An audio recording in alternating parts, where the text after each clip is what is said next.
এই সামনে তো সরার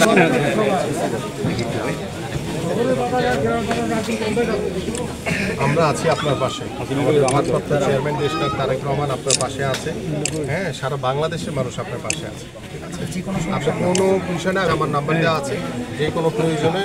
আর যারা আবু সাইদ তাদের বিচার হবে, এটা নিয়ে কেউ কোনো মিথ্যাচার, তারা এখনো বিভিন্ন ধরনের মিথ্যাচার করার চেষ্টা করে। এগুলিতে বিভ্রান্তি হওয়ার কোনো সুযোগ নেই।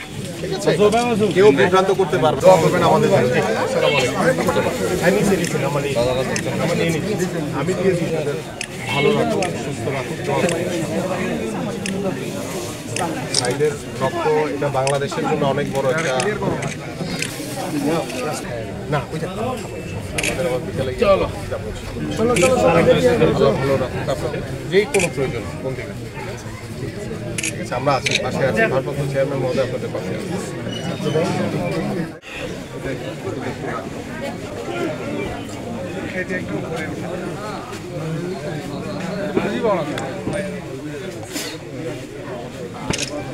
সেলাই মেশিনটি আছে, আর আচ্ছা আচ্ছা, এখানেই আছে। আচ্ছা, নিয়ে আসবে সামনে।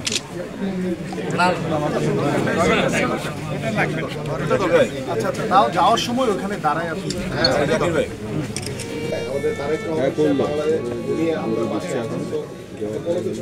উপহার হিসেবে বিএনপির কেন্দ্রীয় কমিটির ক্রীড়া সম্পাদক আমিনুল হক শহীদ আবু সাইদের বাবাকে সেলাই মেশিন, গরু ও কিছু নগদ অর্থ উপহার দেন।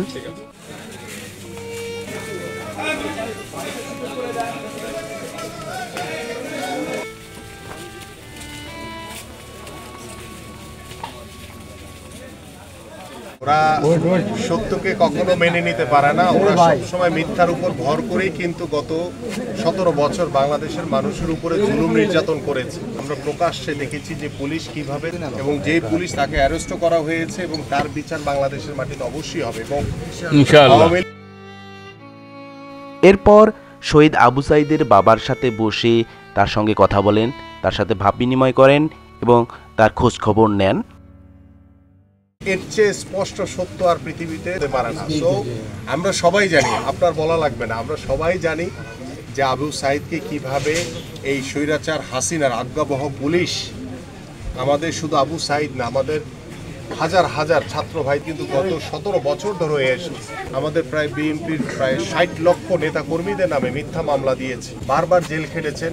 বিষয়ে তিনি কথা বলছেন আমাদের প্রত্যেকটি শহীদ পরিবারের সাথে, এবং তিনি সার্বক্ষণিকভাবে চেষ্টা করছেন যে আপনাদের পাশে থেকে, এবং আপনারা যে বাংলাদেশকে নতুনভাবে স্বাধীন করেছে, আবু সাইদের মতো যারা শহীদ হয়েছেন তাদেরকে রাষ্ট্রীয় মর্যাদা দেওয়া হবে, তাদেরকে রাষ্ট্রীয় খেতাব দেওয়া হবে। এবং 1971 সালে যে মহান যোদ্ধারা আপনার যুদ্ধ করে আজকে বীরশ্রেষ্ঠ উপাধিতে ভূষিত হয়েছেন, আমি মনে করি বাংলাদেশ সরকার এবং বাংলাদেশের মানুষ প্রত্যাশা করে যে আবু সাইদ সহ বাংলাদেশে যারা শহীদ হয়েছেন গত 17 বছরে, যারা প্রত্যেকটি রাষ্ট্রীয় খেতাব দেওয়া হবে ইনশাআল্লাহ।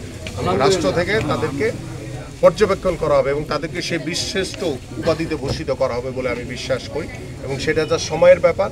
এবং বাংলাদেশের মানুষ আপনাদের পরিবারের পাশে আছে, এটি হচ্ছে সবচেয়ে বড় শক্তি। আপনি হয়তো আপনার এক সন্তানকে হারিয়েছেন, আপনার পাশে এখন আপনার লক্ষ সন্তান আপনার পাশে দাঁড়িয়েছে, এবং আপনাদের পরিবারের জন্য এবং সারা বাংলাদেশে যে সকল আমাদের শহীদ পরিবার রয়েছে, ভাবে আমরা পাশে থাকবো এবং সর্বোচ্চভাবে চেষ্টা করব আপনাদের পরিবারের যে আত্মত্যাগ, আপনাদের স্বজন হারানোর যে কষ্ট, সেটা যাতে আমরা কিছুটা হলেও লাঘব করতে পারি। মাশাআল্লাহ, 6 ভাই, আপনারা বোন কয়জন? বোন 3 জন। মাশাআল্লাহ,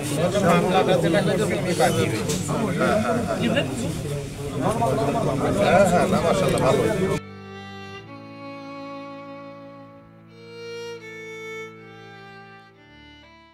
শহীদ আবু সাইদের বীরত্বের কথা, ত্যাগের কথা সত্যি জাতির মনে অনেক দিন মনে থাকবে। জাতি চিরকাল স্মরণ করতে থাকবে শহীদ আবু সাইদের বীরত্বের কথা। যাই হোক দর্শক মণ্ডলী, এরপর বিএনপির কেন্দ্রীয় নেতারা শহীদ আবু সাইদের সমাধি জিয়ারত করেন।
সুপ্রিয় দর্শক মণ্ডলী, এইভাবে প্রতিদিন শহীদ আবু সাঈদের বাড়িতে কেউ না কেউ আসেন শহীদ আবু সাঈদের বাবার সঙ্গে দেখা করতে, কথা বলতে এবং তাদের খোঁজ খবর নিতে।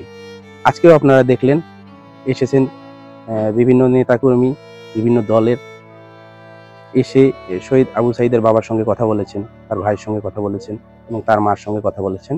ভিডিওটিতে আমি পুরো বিষয়টা তুলে ধরার চেষ্টা করেছি। আশা করি আপনাদের ভিডিওটি ভালো লেগেছে। তো দেখা হবে নতুন কোনো ভিডিওতে। আজকে এই পর্যন্তই। সবাই ভালো থাকবেন। ধন্যবাদ। আসসালামু আলাইকুম।